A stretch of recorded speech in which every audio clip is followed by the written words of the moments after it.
What's up, YouTube? So before we get started with this video, first take, they're going to be talking about Max seems to think that Kobe Bryant is the key to the Lakers' trouble. Everything's going bad because of Kobe. So let's see what they have to say about that.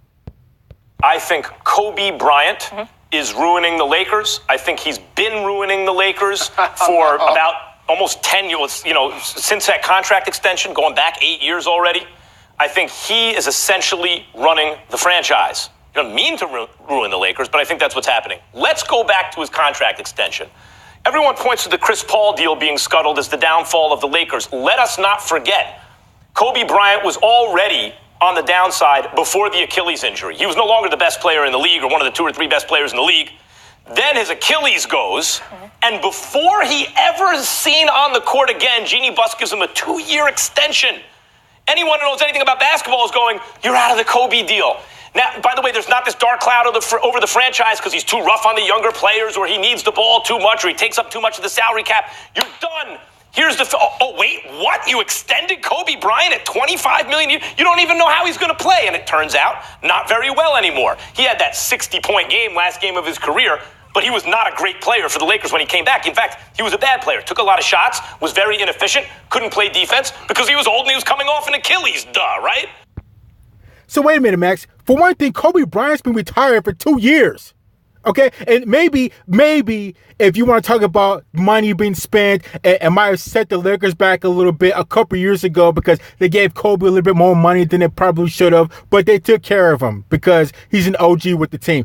But as far as the past 2 years, they've had multiple people signed with Ingram and Kuzma and Ball and all those guys. So that has nothing to do with Kobe. And what happened with last year with LeBron James? They signed LeBron James. He says he's the GOAT. People say that. Some people claim that he's the GOAT. He's the best player in the league. He's the best player in the Lakers.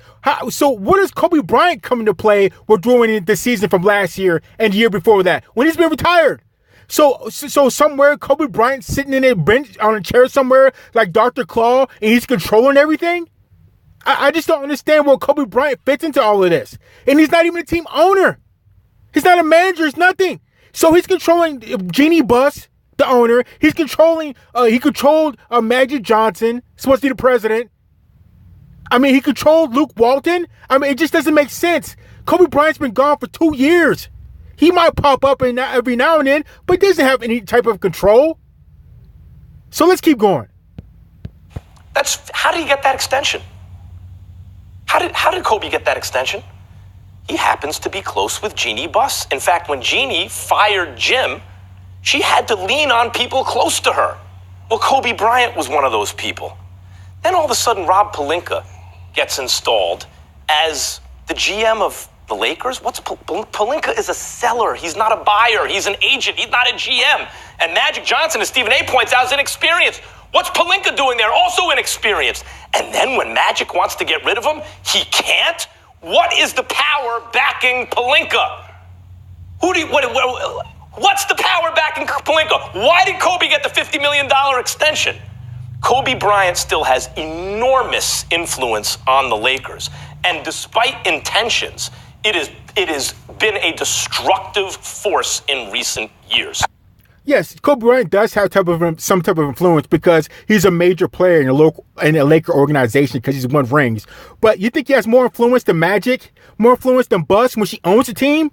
More influence than Luke Walton? All those guys are immediate players and have immediate impact of what's going on. Kobe Bryant's there on the sidelines, far off the sidelines. He might throw in his 2 cents every now and then, but he's not a major factor in making decisions, especially over Magic before he walked away, over Buss, who's the owner, over Luke Walton, who's the head coach.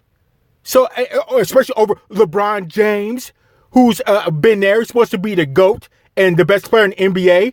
So Kobe Bryant is way far on the totem pole of making decisions and being and telling people what's going on. So I don't know where Kobe comes into play and why he should be blamed for anything before anybody else, other people that I mentioned.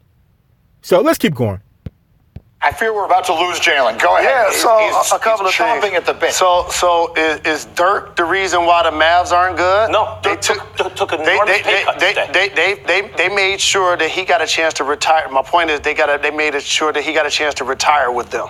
Yeah, but at $10 million when he was no good anymore. The point is, when you have an iconic player, you take care of them. No, just like your Giants are doing right now with Eli. Right, and they both stink because of it. You don't just throw them out the pasture. I would have. I said bye. Go retire with the Clippers. Would the Lakers have made the playoffs if LeBron hadn't gotten injured? Probably. Okay, you can't say that Magic and or Rob aren't doing a good job when they landed the #1 free agent in LeBron James, who you told me was the equivalent of 2 great players. Mm-hmm. You say he equaled Steph and KD. They brought him to LA. Magic and Pelinka did that, or Magic did that? I think they did that. I think Magic did that. See, you can't do that. We can't give one guy the credit and another guy the blame for the same action. That's just not. But then Magic wanted to get rid of him, and he couldn't. Allegedly. This is Jeannie Buss's team, not Kobe Bryant's team. Okay? We see her change her brother. We see Magic step down. He didn't tell her he was stepping down. And the fact that you say that he's a seller, not a buyer, Arn Tellon got hired by the Pistons as a former agent to help move the team to Detroit. He succeeded. Bob Myers got hired by the Warriors as a GM to help turn their team around. They're champions. They're running a dynasty. So the idea that an agent can't do it, that is laughable. How many playoff games have the Lakers won since Kobe Bryant got his extension? Zero. We're going. And how long has Kobe Bryant been retired? And how long have they had time to? How many new players have came in that were supposed to make a change but haven't? Especially LeBron James. This has nothing to do with Kobe Bryant. Especially he's been gone for 2 years. Max, let's keep going. On almost a decade. Here's where I don't know that I understand what you're saying, and maybe it makes sense, and I love the fact that your mind works the way that it does. But what I will say at minimum is that what this is an they were example born on of, the same day in the same neighborhood. We do. We grew up about 5 blocks apart, and our That's birthday crazy. is the same day. That's correct. How about that? Where stars are born. Here's what I will say, Stephen A. The Lakers are awash in dysfunction, and there's only one person who can solve the problem. And I understand that it is probably the hardest thing in the world to do, to be in the middle of all of these people who are so beloved. You're talking about icons. She's in the middle of, on some level, Kobe Bryant, Magic Johnson, and LeBron James. You're talking about 3 of the top 10 stars in the history of the NBA. She has to figure out a way to negotiate all of that, and they all have their own individual agendas. But see, Mr. Greenberg, what happens there is she is the owner. So she shouldn't be in the middle of anything. She should be on top of everything. She should be on top of Kobe. She should be on top of Magic. She should be on top of LeBron. And do you know why? Because she owns the team.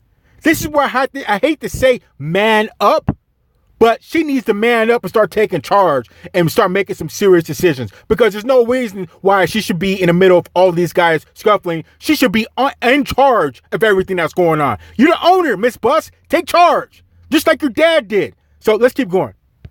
Whatever they are. But at the end of the day, that's the job. The job is to say, this is my vision. I'm going to go find someone who can execute it, and I'm going to step out of the way and let that person do it. And for the life of me, how she decided that person is Rob Pelinka, I do not understand. I don't find it to be difficult at all. I've always had a problem with people who are in positions of authority that have a problem wielding that authority. Everybody knows you're the boss. What the hell is the problem? I don't think a boss should be so insecure that they're scared of what a subordinate is going to feel like, particularly when you're paying that boss, that subordinate, millions upon millions of dollars. I refuse to address Max's point about Kobe Bryant. I'm not wasting my time with it, because I've tried to tell him that on numerous occasions. When you had Jim Buss there, you gave Kobe the money because you didn't have anything else to get, because it was such a dysfunctional environment that Kobe was all you had to sell, and you wasn't going to get anybody. So they said...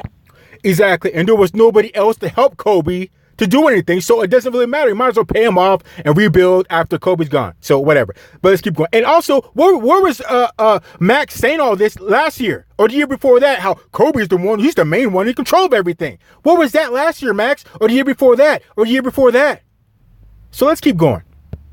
All rationalization. Excuse me, we heard you. We heard you. I shut up. I didn't say a word. I sat here. I ain't said nothing. The fact is that when it comes to Kobe Bryant, the reality is that you had to give him the money because you had nothing to sell because Jeannie and Jim were so dysfunctional as an organization that nobody wanted to come, so we got to have something to sell to Staples Center. That's the only reason Kobe got the money, so it paid for itself. By the way, Mike Brown was the coach after that. Mike D'Antoni was the coach after that. Those wasn't Kobe Sanos. You hired them, Jeannie Buss, so what's the problem now? Secondly, Magic Johnson. Yeah, you're tight with him. You asked him to come on to be president of basketball operations. Then let him run the show and whatever he wants to do. You specifically said, Jeannie Buss, Magic controls basketball operations. I have nothing to do with it. I run the business side. I will go with any decision that he wants to make. And then suddenly... And as far as Magic, what they should have done is tell Magic, look, don't leave. We just want you to be a recruiter. You got LeBron James. Maybe you can get Anthony Davis, Kawhi Leonard, or whoever else. You just stay here being a recruiter. You don't have to be president anymore. Just stay here, be the recruiter, let someone else take care of the president's responsibilities, and everything be cool, which is what he should have done to begin with. But I don't know. Let's keep going. We're hearing that was not the case. Rob Pelinka, personally speaking, I like Rob. I don't have any problems with Rob. I think Rob was an outstanding agent. I do think it's difficult to make the transition from an agent to an executive, but nevertheless, what he was supposed to do was do the legwork, and Magic Johnson was supposed to be the overseer that came in and made decisions. Clearly, there was some disruption there, and that's on Jeannie Buss as well. So what it comes down to is that if you're Jeannie Buss,